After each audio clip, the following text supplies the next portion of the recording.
Please join me in welcoming the 42nd President of the United States, William Jefferson Clinton.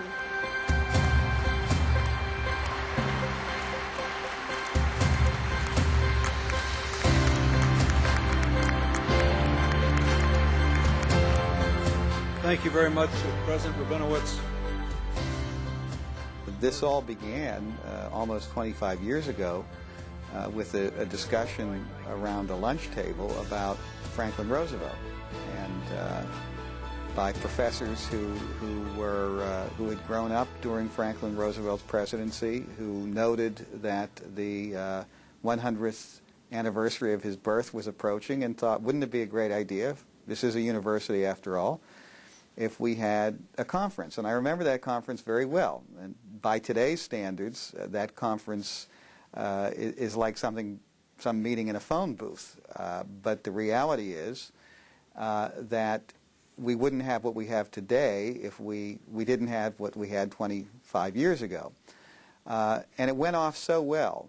And I remember feeling as a young faculty member, isn't this a great thing to have these people here on campus to talk about what they experienced? And isn't it a great thing to have these historians and political scientists and economists on campus? And someone said, this is such a good idea, let's do it again. Hofstra has hosted scholarly and professional conferences on each succeeding presidency.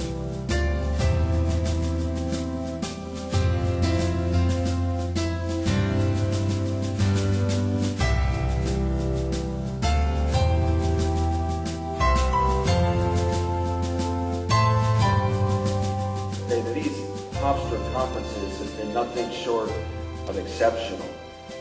They've become almost part of the reality now for ex-presidents. You leave office, you're depressed, you fundraise a lot of money for your presidential library, you finally get it open, you get a big memoir out there, which as long as there's a little bit of news item in it, it becomes a #1 bestseller, plus everybody wants a presidential autograph.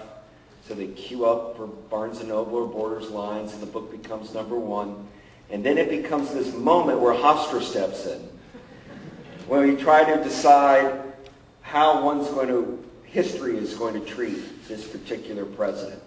Stuart Rabinowitz, president of Hofstra University, explains that the historical success of the Hofstra presidential conferences is based on a balanced combination of perspectives and heavy emphasis on detailed academic review. It has been the perfect match or combination of academic comment, journalistic comment, and comment from those who are on the ground helping to make decisions and making presidential policies. To combine a scholarly look with an inside view of how decisions were made, I think is something unique to Hofstra, and we've done it over and over again. We've published the works afterwards. It's been a boon to both historians and political scientists, and fascinating to journalists and the general public, and that's what's so special about it. It was because of our determination early to make the conferences as comprehensive as we possibly could, and as scholarly and as intellectual and educational as we possibly could. It was not going to be a conference of superficiality. It was not going to be a conference of a single day or portions of a day. It was going to be a conference that brought together scholars from all over the world with very serious analyses and dialogue and debate over the various aspects of the particular administration that was under study. And as a consequence, Hofstra has become a center for the study of the presidency.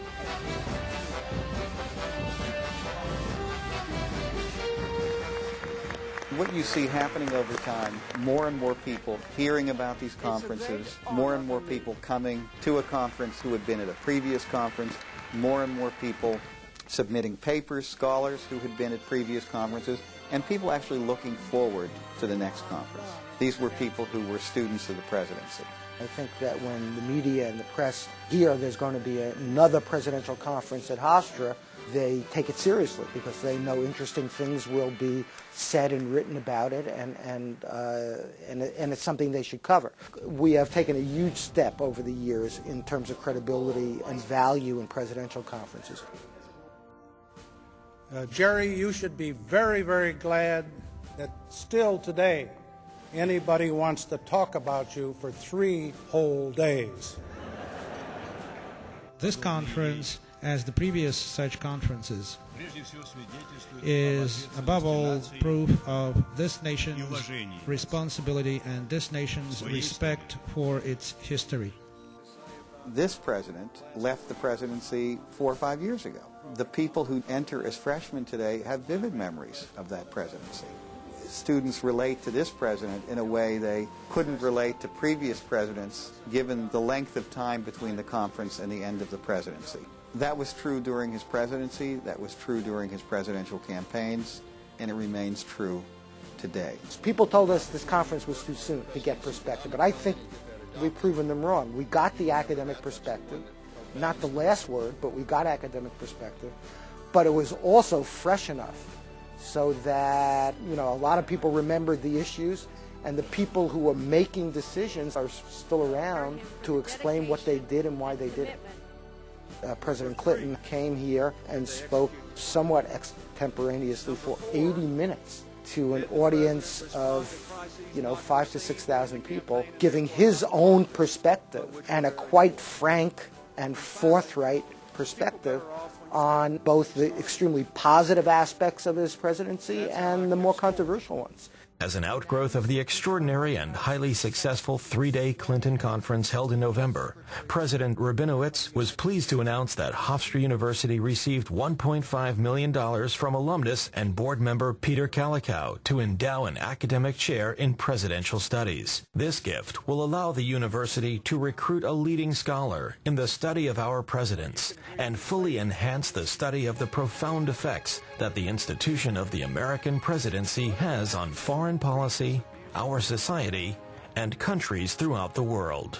There is nothing a university does which is, separated from the students. I think everything we do should be geared in some significant part to the teaching and the learning of the next generation. So I expect generations of Hofstra students to be involved in the planning, in the reading of papers, and attending the conference, and meeting the people, and asking questions. I expect them to get a deeper and better sense of not only history and political science, but how policies are made, what kind of people actually run the country.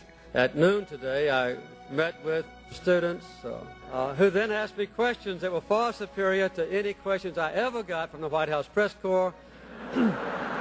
That's what this chair will do. It will make the reputation that Hofstra gets every time it holds a presidential conference permanent. Thank you. And daily and regular. My wishes for it are very simple.